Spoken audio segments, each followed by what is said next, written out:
My wife told me she would never get pregnant or have a child for anyone. But I came home to find out that she had been pregnant for a month, and I had just returned from a 2-month business trip. Fernando, listen to me carefully.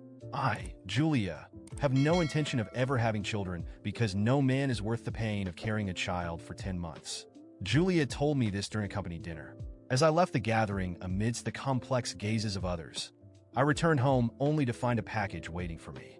Julia's pregnancy report. She was already 1 month along, and I had just come back from a 2-month business trip.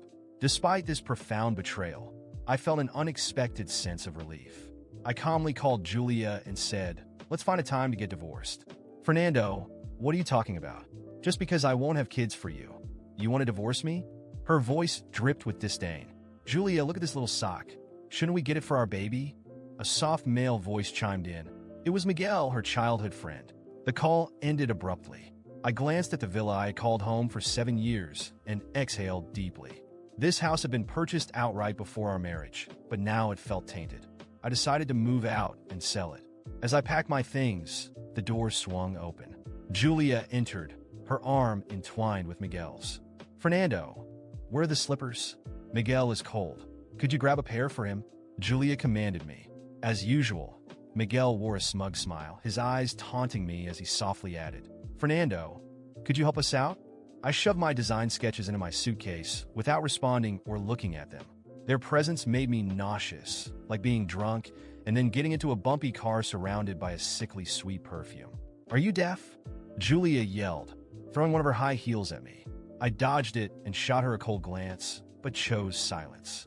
Noticing my suitcase for the first time, she frowned and asked, "What's going on?" "I told you on the phone." "Divorce," I replied flatly. Though I had once loved her deeply, disappointment had piled up until love vanished in an instant. "Fernando, are you throwing a tantrum?" "I've told you before, I'm not into women." "Julia is just my best friend," Miguel added mockingly. "Let's make amends. Please don't be upset. I'll try not to bother Julia anymore." "Miguel, what did you do wrong?" "It's Fernando's jealousy that's causing all this trouble. It has nothing to do with you. And he's upset just because I won't give him children." Julia shot me a loathing look. She glared at me and said, "If I had known you'd react this way, I wouldn't have married you." "It's not too late to leave," I said, securing my suitcase and checking my drawing equipment before heading for the door. "I'll list the villa with an agent. You should hurry and move out." "You're selling our house?" Julia shrieked. Suddenly, she grabbed my arm. "Fernando, I'm only refusing to have kids. Is that really worth a divorce? We agreed you wouldn't pressure me about children. You brought it up in front of everyone today. I only spoke my mind. Don't touch me. You're filthy," I retorted, shaking off her grip. "Filthy?" Julia shot back, incredulous. "Are you out of your mind, Fernando?" Her anger flared even more. She had always been proud, and my blatant disdain was clearly unbearable for her. "Isn't that the case?" I countered. "And it was Enrique who brought up the child today, not me. But even if it were me, you should have saved face for me in front of others. Instead, you didn't. Do you think so little of me? Who doesn't know you and Enrique are close? He was just speaking for you," she snapped. "And what face do you think you need? I'm the company's chairwoman. It's because I'm your wife that you have any face at all. Once we're divorced, what will you have left?"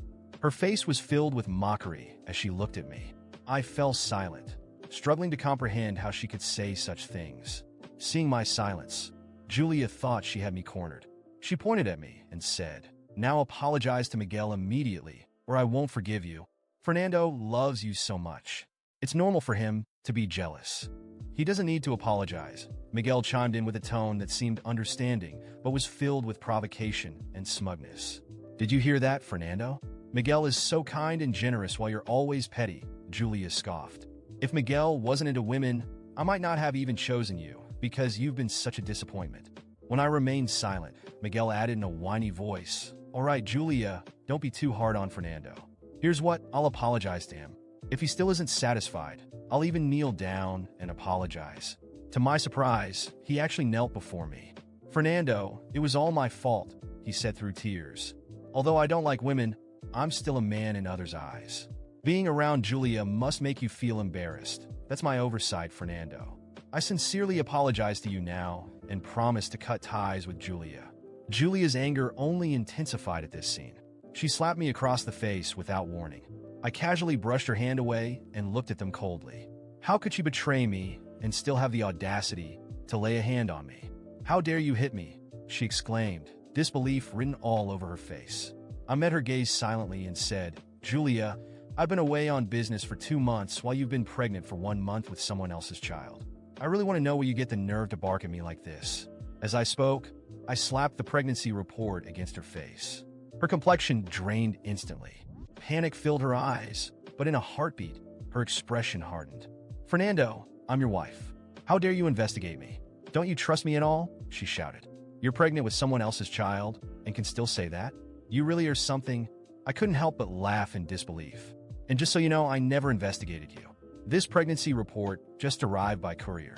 Miguel cried out, Julia, maybe I filled out the wrong address. That's why Fernando got angry. It's all my fault? It's not your fault, she snapped back at him. This isn't even a big deal. You shouldn't be angry over something like this. She turned her cold stare back to me and said, Fernando, it's your own filthy mind that sees everything as dirty. How could she blame me for being dirty when she was carrying another man's child? Her shamelessness only deepened my disgust. When I found out, I felt a mix of anger and unexpected relief. The truth was I no longer loved her, so her betrayal didn't sting as much as it might have. But Julia's shameless attitude truly infuriated me. So tell me, where exactly am I being dirty? I asked seriously. Julia shot back, the baby in my belly is Miguel's. But we didn't do anything, it was artificial insemination. So what? I nearly laughed at her absurdity. What do you mean, so what? I pressed. Fernando, don't you have any compassion? Miguel has faced immense pressure from his family because of his sexual orientation. He wants a child to ease their worries. And since we grew up together, I felt I had an obligation to help him, she continued. Would you really want to see Miguel suffer under that pressure? Her self-righteousness was astounding, as if she had performed some grand act of charity. I couldn't help but laugh at the sheer absurdity of it all. Julia, we've been married for years, and you wouldn't even consider having a child with me. You publicly declared today that no man is worth the suffering of 10 months of pregnancy. Yet here you are pregnant with another man's child. Where's your dignity? I coldly asked. Julia glared at me and said, So you're still upset because I won't have your child? You're so petty. I'm just disappointed in you. Enough. I really don't want to waste my time arguing with your ridiculous logic. I waved my hand dismissively. I'll prepare the divorce papers, and you should hurry up and move out. With that, I turned to leave. Miguel suddenly cried out, Julia, if you two get divorced, our baby will be born into a single-parent household. He was clearly hoping Julia would take this opportunity to declare she'd marry him, thus avoiding any talk of single parenthood. But Julia grabbed me by the arm with disgust in her eyes and said, Fernando, stop making a scene. You heard what was said. If we divorce, this baby will be raised without both parents. You can't be so cold-hearted. So, what do you mean? I asked. You're suggesting we stay married and raise the child together with Miguel? I wanted to knock some sense into her. It was unbelievable. Miguel jumped in again. Fernando, you don't need to worry about this. Once the baby is born, I'll be around to help take care of it. And then we'll all live happily together as a family of 4. I couldn't help but laugh again in disbelief. Miguel nodded earnestly. Fernando, isn't that a good thing? Good? Are you out of your mind? Julia has no brains. Do you think I'm an idiot too? What normal man would allow his wife to carry another man's child? I scoffed and shrugged off Julia's grip as I headed for the door. Fernando, that's so rude. How can you talk like that? Julia rushed after me. I turned to give her a cold look and said flatly, Julia, we're adults here. Let's keep some dignity and sort out this divorce quickly. Then I stepped back toward Miguel and looked at his pretentious face before throwing a punch that sent him crashing to the floor, blood pouring from his nose. That punch was a warning. Stay out of my way, I warned him. If I were you, I'd focus on living with Julia the trash instead of bothering me. As I turned to leave again, Julia shouted after me, Fernando, you've lost your mind. How can you hit someone? And who are you calling trash? I'm still your wife. Julia lunged at me in one swift motion, but I slapped her across the face hard enough to send her sprawling to the ground. Listen closely, Julia. When I loved you, there were many things I could tolerate. But now that I've stopped loving you, think carefully about yourself and remember how we got together in the first place. Julia seemed unable to believe that I would actually hit her. But as she looked into my eyes and saw my resolve, panic flickered across her face. After leaving the villa, I drove to the spacious apartment near my company. I had purchased this place some time ago, but rarely stayed here. After a quick tidying up, I dove into work. The company was currently handling a massive project, and the blueprints were in the final stages. They needed to be completed urgently. In the past, Julia might have affected my mood and hindered my ability to work. However, with her absence, I felt a sense of relief. I pushed through until midnight, finishing the final touches on the project. After a few hours of sleep, I headed straight to the office. Such a significant project required the final design draft to be presented at the board meeting. In the conference room, while discussing project issues with the board members, the door was suddenly flung open. Julia stormed in with Miguel and a dozen security guards. Miguel was dressed in a well-tailored suit, no longer appearing effeminate. His face radiated smugness. "Fernando, you're fired. Leave now." Miguel pointed at me as if I were a dog being shooed away. My laugh was nearly uncontrollable as Miguel pointed at me, declaring my dismissal as if he were on a theatrical stage. The meeting room, previously silent, now filled with confused looks and murmurs. The board members, people who knew my work well, exchanged glances, unsure how to react to the absurd scene unfolding before them. I took a deep breath, composing myself. I looked directly at Miguel, who wore his usual smug smile, and said with as much calm as I could muster, "Miguel, I don't know who gave you this illusion of power, but this company is mine, and there's nothing you can do to remove me." He blinked a few times, clearly unsettled by my calm tone, but before he could open his mouth, I continued, "Oh, and by the way, storming into a private meeting with security guards isn't just against company policy. It's a crime. I'll enjoy suing you for trespassing and public harassment." His face turned red with anger, but he still tried to maintain his composure. "Fernando, this is ridiculous. Julia and I own the company now. She transferred her shares to me, and I'll run things my way." That was when I noticed Julia standing behind him, wearing the same contemptuous expression she had shown before. Arms crossed, she radiated superiority. "Did you really think I wouldn't have a plan, Fernando? While you worked day and night, I made sure everything would fall under my control. And now you're out." It was unbelievable. Julia, the woman I had shared my life with for years, now stood beside Miguel, actively trying to destroy everything I had built. Yet instead of exploding in anger, I smiled. A cold, ironic smile. "You two really think you caught me off guard, don't you?" I said, pulling out my phone and scrolling through my gallery. "First of all, Julia, you seem to have forgotten a small detail. The transfer of shares you're bragging about was done illegally because our marriage agreement includes a clause prohibiting the sale of shared assets without my consent. And, as far as I can see, you never consulted me about this." Julia's face paled for a moment, but quickly recovered. "That doesn't matter. I have proof that you're not a trustworthy husband. Do you think no one will believe me?" At that moment, I connected my phone to the projector in the room and began playing a video. It was a recent recording of a conversation between Julia and Miguel, captured by a device I had placed in the house days before I moved out. In the recording, Julia outlined her plans to deceive the company, transfer the shares, and ultimately get rid of me. Julia's panicked expression as the video played was priceless. Miguel, on the other hand, began visibly sweating. This doesn't prove anything," he stammered, his voice trembling. "You can't use private recordings against us." "Oh, but I can," I replied calmly, "especially when they prove you're attempting fraud. I've already sent all this to my lawyer, and he's handling the rest." The meeting room was completely silent. The board members now looked at Julia and Miguel with obvious disdain. My tone hardened. "Julia, Miguel, you may try to destroy what I've built, but you won't succeed. And now that I have enough evidence, not only will you lose this company, but you'll also face legal consequences." Julia tried to speak, but I raised a hand to stop her. "Enough. This is over for both of you. I'll make sure everything you've done is exposed." The security guards, who had been standing like statues, began shifting uncomfortably, unsure of what to do. Then one of the board members, an older and respected man named Augusto, stood and spoke for the first time. "Fernando, I believe everyone here agrees that your leadership is indispensable. You have our full support to resolve this situation." With Augusto's authority backing me, Julia and Miguel began verbally attacking each other, each blaming the other for the fiasco. I left the meeting room, letting them drown in the chaos they had created. In the following days, the share transfers were reversed, and Julia was formally charged with fraud and violating our marital agreement. Miguel, attempting to escape the accusations, fled but was soon found hiding in a cheap apartment. As for me, I regained full control of the company and, for the first time in months, felt I had complete autonomy over my life. Not only was I free from a woman who never respected me, but I had also exposed her true nature and that of her accomplice, who tried to play the villain. Today, I look back with no regrets.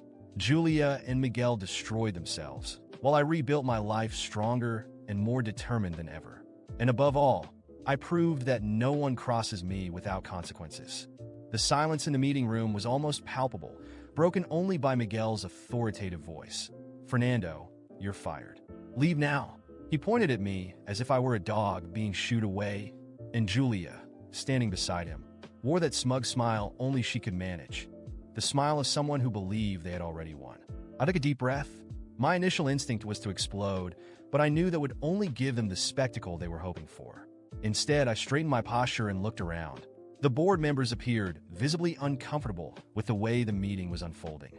Some frowned, while others murmured amongst themselves. There was no indication that they agreed with how Miguel and Julia were handling the situation. "With all due respect, Julia," I began, directing my gaze at her. "And Miguel, of course." I paused strategically, letting my words hang in the air. "I understand that both of you want to humiliate me publicly, but before I leave, I believe I have the right to defend myself and clarify a few things." Julia rolled her eyes. "Fernando, please. You're not important enough to need an explanation." "Am I not?" I shot back with a cold smile. "Perhaps not to you, but to this company, to the work I've done over the years. I believe my contributions speak for themselves. And, more importantly, I think the board deserves to know why you're trying to turn a personal issue into a professional one." This seemed to capture the board's attention. One of them, Mr. Augusto, who had always remained neutral, raised his hand. "Julia, I believe Fernando has the right to speak, given the potential impact of this decision on the company." Julia huffed, clearly irritated. "If that's what you want, then let him speak. But he's only wasting our time." Ignoring her comment, I began. "Over the past few years, I've dedicated my life to this company. My contributions, as many of you know, have been significant to the growth of major projects. I've never brought personal problems into the workplace, but unfortunately, the same cannot be said about Julia and Miguel." Miguel tried to interrupt, but I continued without giving him a chance. "What's happening here has nothing to do with my performance or my professional conduct. This attempt to fire me is a personal retaliation.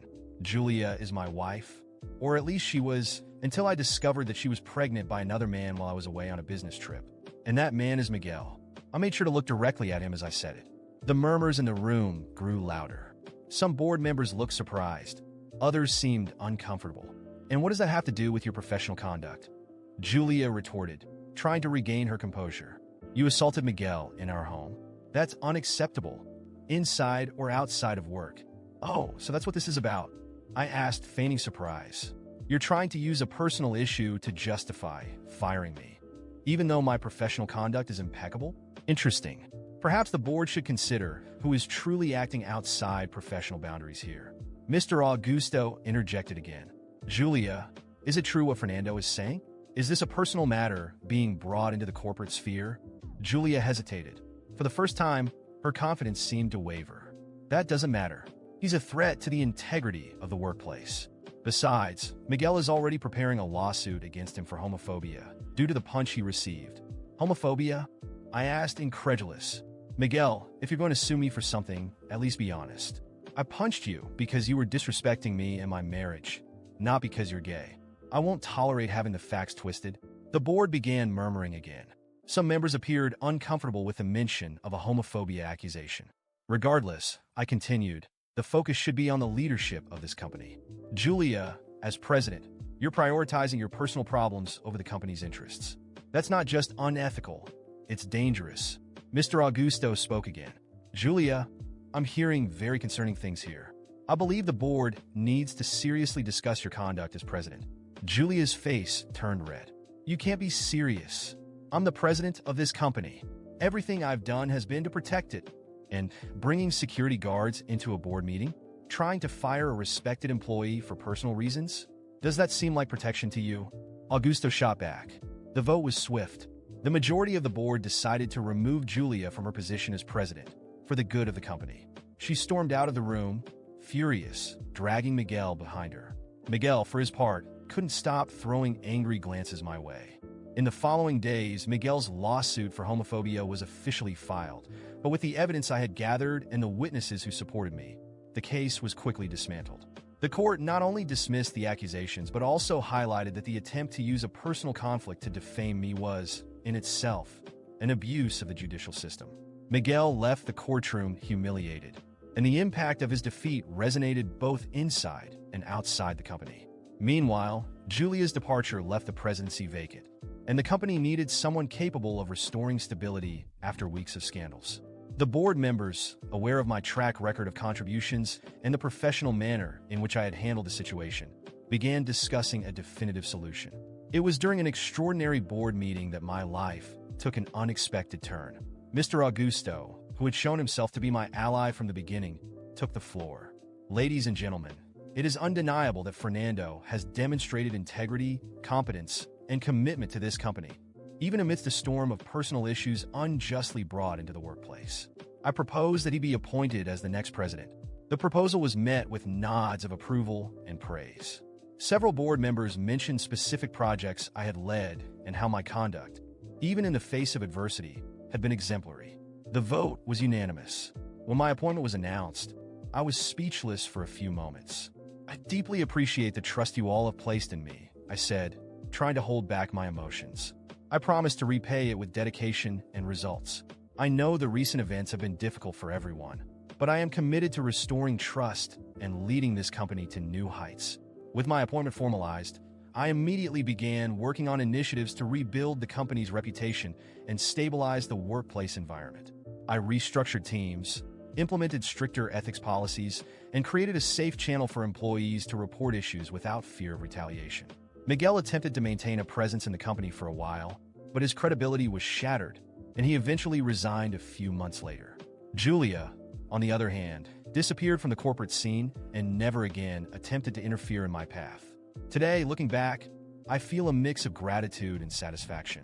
Gratitude for those who believed in me when everything seemed lost, and satisfaction for having won in a fair and just manner. Now, as president, I work every day to ensure that no one else goes through what I endured and to help the company thrive based on solid values and mutual respect.